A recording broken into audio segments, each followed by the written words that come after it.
Alright, so hey YouTube, it's me again. This video I'm just going to talk about geocaching. So, honestly I never would have heard of this at all if Witchontherocks hadn't made her video the other day about her and her husband geocaching. So, I decided that I was going to do it, and the day after I watched the video, I went out and did 4 different geocaches, but I only found 3. And this is going to be really weird because normally I don't forget stuff when I'm making a video, but my stuff is over there. So I'm going to get it.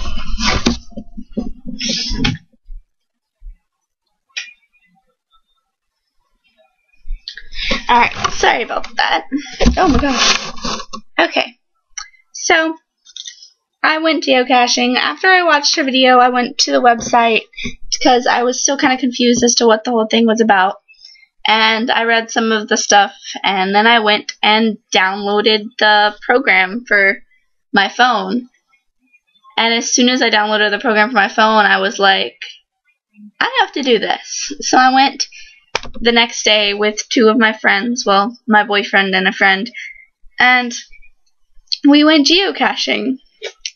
The first one we went looking for was in a gas station parking lot, but it was the only one I couldn't find.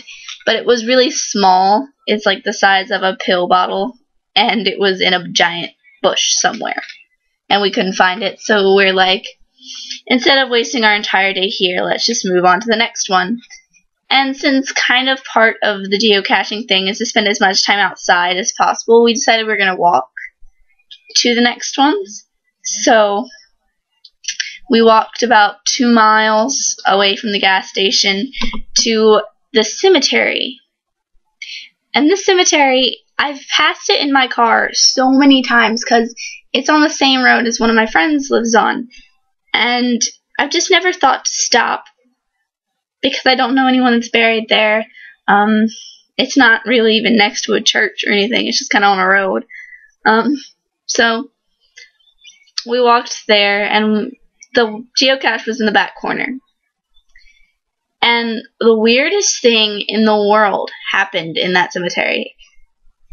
While I was doing this, we were walking with my phone out like this, because when you come on the app, what it'll have is like navigate to geocache button on the individual one, and you click it, and it gives you options like directions if you're far away and you have to drive there, or compass if you're close, and it'll tell you how many meters and like which direction. And we were just using the compass because we knew it was in that cemetery, we just weren't sure where. And we got right around where the geocache was, and my compass went completely insane. Like, I had no idea where it was pointing me, and it was going crazy. And I was like, the people that are buried here aren't happy. And both the people I with, neither of them are specifically Christian. My boyfriend, he is kind of comedic reconstructionist, a little bit. He's really into the Egyptian stuff, but I'm not sure if he's considered reconstructionist exactly. And then there's the other guy I was with, and he is learning from me, so he's more earth-based pagan, but not really denominational exactly. So when I said that, neither of them really went all like, what are you talking about? They're kind of just like, okay. And then I was like, no, really, these people aren't happy. And they're like, why? I was like, I don't know why they're not happy, but they're not happy. And as we were walking around, because my compass was going crazy, we were just kind of like using the hint that was with it. It was like base of a tree. It was actually tree of at base something. It was at the base of a tree, like the words all scrambled up. But anyway, we were using the hint and like looking at every tree in the cemetery. And like, the tree where it actually was close to where my compass went completely insane and was like, you're on top of it, and now it's 400 meters away, and now it's like 3 meters that way, and now it's like 7 meters that way, and I was like, I give up. But that tree, there was actually no grave marker or anything, but not my boyfriend, but the other guy I was with, his grandma and his aunt clean up at this cemetery. Like, they go to the church that a lot of the people that are buried there went to.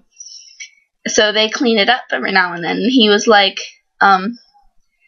this tree, there are people buried here. And I'm like, there's no grave mark or anything. He's like, I know, but there are 2 little girls buried here.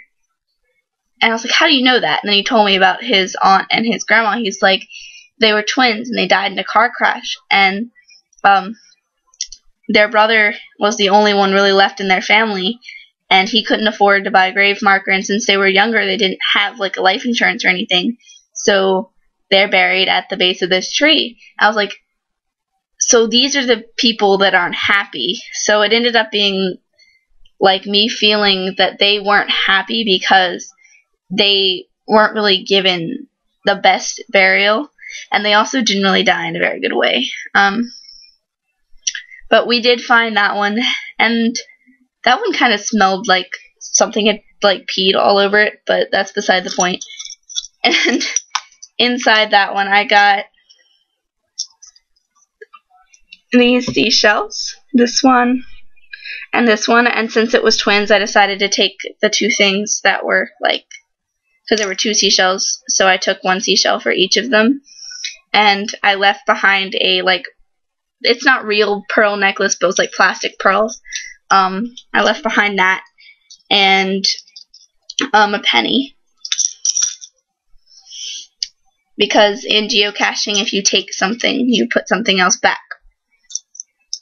And then we walked from there to the next one, which was about 2 miles from that one, and that was the back of a subdivision in the park, in, like, the edge of the woods of the park.